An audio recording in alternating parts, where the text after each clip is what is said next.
I'm Amy and this is A-Star Reads. I'm gonna be doing my April wrap-up video today.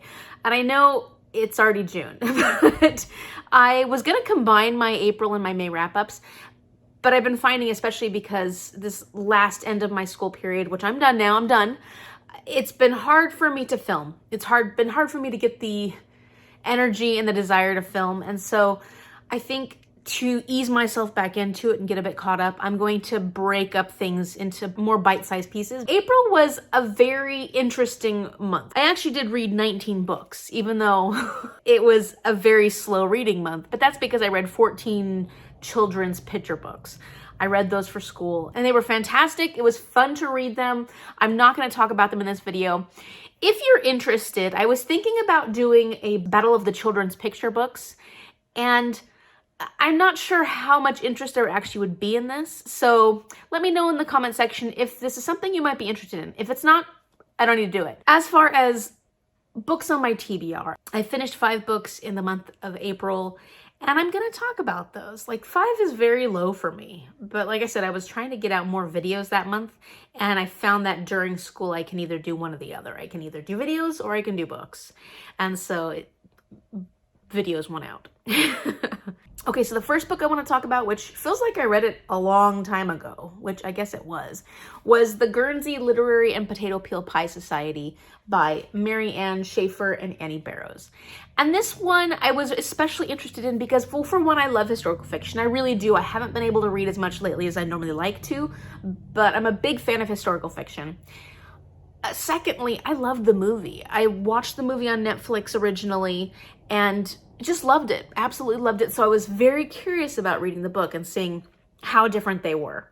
And so this is an epistolary novel, meaning everything, almost everything, is written in letters in this. So letters between different characters, mostly letters from the main character and then letters to her, which I actually really enjoyed. And what I thought was really interesting about this was that you were able to get the characters, the difference in the characters. You were able to understand the characters, learn more about the characters just from hearing their voice in their letters. And I thought that was very clever of the author to be able to create unique characters, unique voices through all these letters, because I think that would be pretty tricky. Anyways, what's the story about? The story is about post-World War II. There's a woman named Juliet, and she's an author, and she got famous during World War II for writing this character named Izzy Bickerstaff, your everyday Joe sort of thing. And it's like Izzy goes to war, Izzy does this, Izzy does that. So he was sort of like a pressure release for people during World War II. He's what kept people laughing in this time of absolute terror and fear and atrocities. And so she became very famous for this character who just became beloved by everybody within the UK. In this book, this isn't real. But after the war, everybody is dealing with their own trauma. She's sort of going on all these different literary events, you know, for Izzy Bickerstaff. She wants to find herself in her writing in a different way because she's done with the comedy. She wants to do something serious. And one of her books that she wrote in the past that was more serious of a novel just didn't get the acclaim that she had hoped for. So there's a lot of fear there too, like, okay, the only thing that really made it was this Izzy Bickerstaff. Can I actually write something at this point that will get as much recognition? And so at one point she gets this letter from this gentleman in Guernsey. Guernsey is a little island to the northwest of France. But during World War II, it was invaded by the Germans and was taken over. And all the people on Guernsey were forced to live under German rule. They're dealing with their own trauma and dealing with everything being taken away from them. And at one point, this gentleman on this island, and I can't remember his name right now, which is terrible. Dossie. His name is Dossie. And so this guy named Dossie writes to Juliet because he ends up with one of her books. Like he gets a book from a charity shop or something, and it's one of her actual physical books that she had given away at one point because it has her name and her address and everything in it. So he goes into detail telling her about this literary society, the Guernsey Literary and Potato Peel Pie Society, that they formed during this German occupation, and she's fascinated. And they're fascinated with her because she's this famous writer, and all these letters start going back and forth between her, people from the society. She's just wanting to know more about them. them. She's wanting to know their story because this could be her next big story. It's a bit of a romance. I feel like the romance is a little more pronounced in the movie than it is the book. And I will say that I loved the book and the movie equally. There's a lot of differences in the book. For sure. There's a lot of differences in the book than the movie. I think you can easily enjoy both as their own works of art. Ultimately, I think I gave this a 4.5 because I enjoyed so much about it. I really liked Marianne Shaffer's writing. What happened with this is that I think it was Marianne Shaffer wrote this as her only novel that she ever wrote. She died before it was completed, or at least she got ill before it was completed. So her granddaughter, Annie Barrows, who is an author, a famous author, she ended up finishing this book for her. And I think that's a wonderful story. I think it's so sad, but I also think it's fantastic that she had someone who could help her finish this story. The only issue, though, is that the end of the book, where I think that Annie Barrows was doing the writing, was very abrupt. Like, this book was very, very abruptly ended. We were building up so much, and at the end it was like, oh, okay, then it just ended so quickly. But ultimately, overall, I thought this was a great book. I really liked the characters, and I liked the character development, considering it was all written in letters. 4.5 stars, highly recommend if you ever get a chance to read it. It's a very quick read, it's not a long book, and I also recommend the movie. Watch the movie. It's on Netflix here in the US at least, and it's really, really good. All right, the second book that I finished in April was a book that took me 6 months to finish, but I finally did. I finally finished The Witching Hour by Anne Rice. This was a 50 listening hour audiobook. So that already was quite a bit for me. But then also just things happened. I was reading a lot of books. I was doing a lot of different things. And so it took me 6 months to finish this one. Ultimately, I would give it a 3.5 stars. And that it's hard to say because it did take me a long time to read this book. So if I had read it in a much quicker time, would I have given it a higher rating? I don't know. I do know that there were parts of this book that I really enjoyed. Really, really enjoyed. And there were parts that I didn't enjoy as much. Characters that I wasn't as crazy about. There's definitely trigger warnings for this book.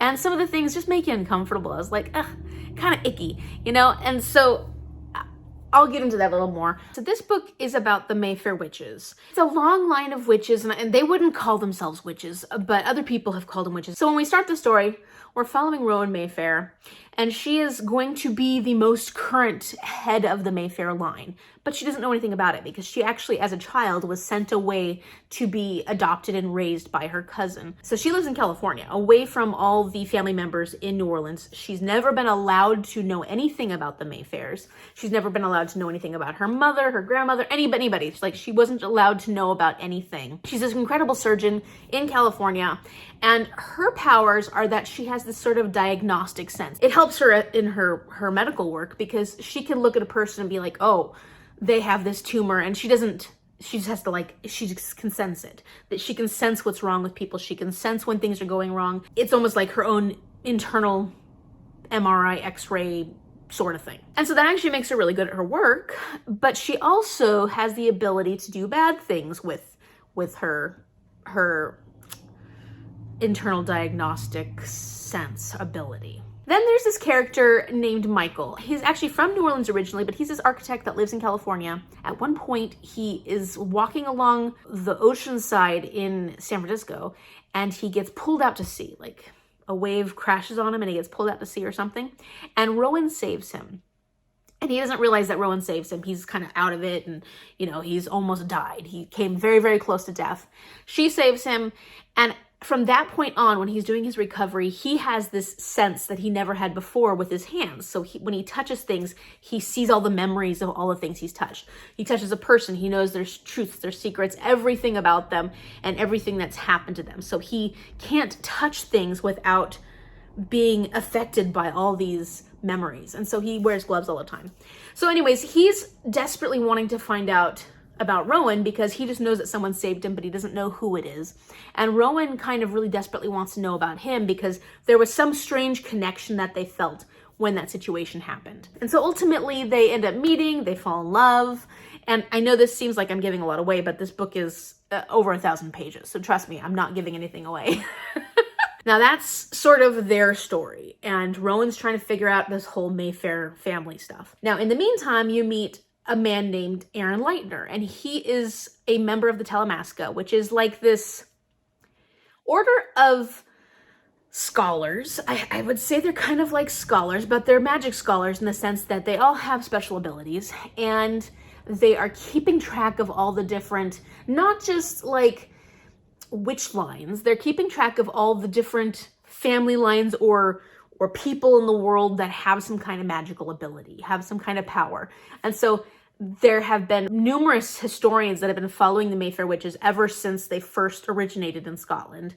And Aaron takes over at a certain point. He's informing Michael about the whole line, the whole history of the Mayfair witches. So you actually learn about the very first Mayfair witch, Deborah, all the way through to the current Rowan.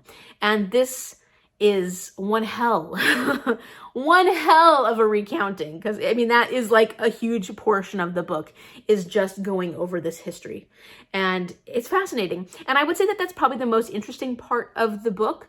I enjoyed the Mayfair line retelling the most, which would seem kind of boring because he's actually just reading documents. So you're reading these documents with him in a sense. And I thought that part was the most interesting. And then towards the end, after the whole recounting of the Mayfair witches, you come back to Rowan and Michael, to their current day situation, and you learn more about what's going on with them. So that's a very long-winded synopsis, but it's a very, very long-winded book. And it's so hard to talk about this book because it's so long and it has so many different parts. Some of the concepts were really fascinating. And I did love some of the characters. I liked Michael a lot. Aaron Leitner is my favorite character. Just absolutely love Aaron Leitner. And I found a lot of the different characters intriguing. So I will say that there's definitely a lot of trigger warnings in this book. And some of the ones that were the most disturbing to me were some of the love scenes that were incestual because they were very graphic. And I feel like Anne Rice loves taboo sex partners and romance and stuff, but in these stories they don't feel as taboo. At least the characters have kind of pushed that taboo element aside. So it was uncomfortable. It was uncomfortable. And there's a whole bunch of trigger warnings. So I would say look up the trigger warnings before you go into this book because it's a very long book and there's a lot of things happening. Some of the characters are just frustrating at times. Rowan is definitely a frustrating character, and I had seen a lot of reviews that said, oh, I hated the ending of this. I loved the whole book, and then I hated the ending, and basically because just people hate Rowan. And I felt the same way at the end. I was like, you go through this whole book, and at the end you're just kind of disgusted with her, honestly.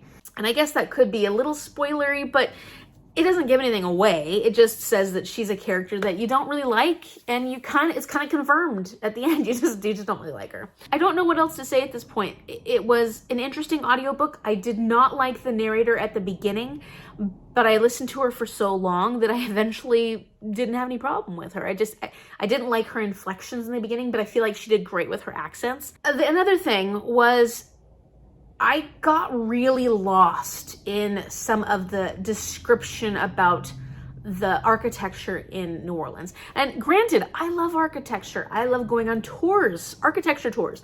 I love learning about different things. I love detail. So like usually a detailed setting is something I enjoy. Like I'm not bothered by it. But in this book, it was taken to such an extreme. The whole section about New Orleans was taken to such an extreme that I found a lot of it interesting, but there were parts of like Michael's construction work that he was doing, his restoration work, that I just was like, I don't want to hear this. I was not interested. And so even for me, that went too much into detail. I give it 3.5 stars, but that doesn't mean I didn't enjoy it. I did enjoy it. I don't know if I enjoyed it more as a book as opposed to the audio, but I enjoyed myself. The next book I want to talk about is Reaching for the Moon by Katherine Johnson. This was a physical library book. I gave this one 4.25 stars. This was a middle grade nonfiction, which was great because I have never read any middle grade nonfictions before. And since I read a lot of nonfiction, I was curious to see what this had to offer because I was really interested in finding out if this is a book that I want to keep in my classroom. And I absolutely do. And I talk about this book quite a bit in my March and April nonfiction book review. So I will link that up here and I will link it in the description box down below. Katherine Johnson is one of the mathematicians who was a person of color in the 1960s, working for NASA. She was the mathematical researcher that actually calculated all the different equations necessary for sending the first men to the moon. Like, incredible. Okay, the next one I want to talk about is Malibu Rising by Taylor Jenkins Reid. And I'm not going to talk about this too much. And the reason I'm not going to talk about it too much is because I need to reread this. It was an e-arc on NetGalley, and I'm not going to give it a rating. At the time, I was thinking 3.25, but I was reading it at a time when I felt like I had to kind of rush through it. I couldn't really enjoy it too much because there's so many different things going on. And I feel like I need to give this book a second chance. So I have a few other books that I haven't really rated, and I want to reread them at some point. So maybe I'll do a secret TBR at some point in the future. But this is a story about the Riva family. There's Mick and June Riva. Mick is this famous singer, famous singer, superstardom. And they have 4 children. And this is the story of their children in the present time. They have been putting together this summer party every year. And it's this giant summer bash where all the celebrities come. It's a really big thing. There's all kinds of drugs and all kinds of things that happen during these parties. And this year, Nina, who is the oldest of the children, has gone through a divorce and she's struggling, but she's still going to be putting on this party. So you're following her and her siblings' lives. And then, of course, there's these flashbacks into the past where you're learning about their upbringing with Mick and June and how that's affected who they are today. And so I love the setting in Malibu because I actually lived fairly close to Malibu when I was living in Los Angeles. And so when I was living there, we used to take Topanga Canyon, which is this road that goes from the valley where I lived all the way through to Malibu. It was like a weekend thing we would do when the weather was nice, take Topanga Canyon into Malibu and get some ice cream, sit on the beach, have lunch. Malibu was beautiful, and so it was just a great destination. And so I know Malibu from like the mid 2000s, but this is interesting reading about Malibu from the 1980s and how things have changed since, because I could recognize a lot of the things that she mentioned in the book, but from a different perspective. So the characters, I had a hard time making a connection with. I was very interested in them and I wanted to know more. I sometimes I feel like I didn't get as much as I wanted from them. And so maybe that's why I was rating it so much more low, because I had such high expectations with these characters because I liked the idea of them and I found them so fascinating, and yet I just could not create a connection. Part of me feels like maybe a 3.25 is valid from me, but maybe I need to give this book a second chance when I have the opportunity to kind of sit with it and not have to rush through it. So the next book was Pride and Prejudice by Jane Austen, which I was so excited to read. I definitely gave this one 5 stars because it's just so close to my heart. I have loved the BBC miniseries for most of my life. I felt like the movie, the BBC miniseries version, does a great job of reflecting everything that happens in the book. Like, it's very true to the book. It was easy reading the book to be like, yes, this is what I love. And I do love the story of Pride and Prejudice. It's classic. Jane Austen's writing style is fantastic. I love her writing style. I love her character development. I love her social commentary, which you get in little snippets that are much more, they're not blatant, which was intentional by her. And I'm not going to go into detail about the synopsis. I think most people know it. And if you don't, go watch the BBC miniseries version. Just do it. It's fantastic. Some of the best characters, some of the best acting, like, so good. My 2 favorite characters in the BBC miniseries version, aside from Darcy, you know, Colin Firth. I love Colin Firth. But I absolutely love the person who plays Mrs. Bennet. I love Mrs. Bennet and I love Mr. Collins. Like, they're the most odious characters. Like, you can't stand them. They're so annoying. And I think they do it just so well. Anyways, I need to stop talking about the miniseries. I need to talk about the book, right? The book. Okay, so I really liked the book because it went further into detail about some of the conversations or the information that you don't get in the movie. So there's a few scenes where in the movie it's kind of abrupt or it doesn't go into too much detail, and in the book you get a lot more about those particular sections.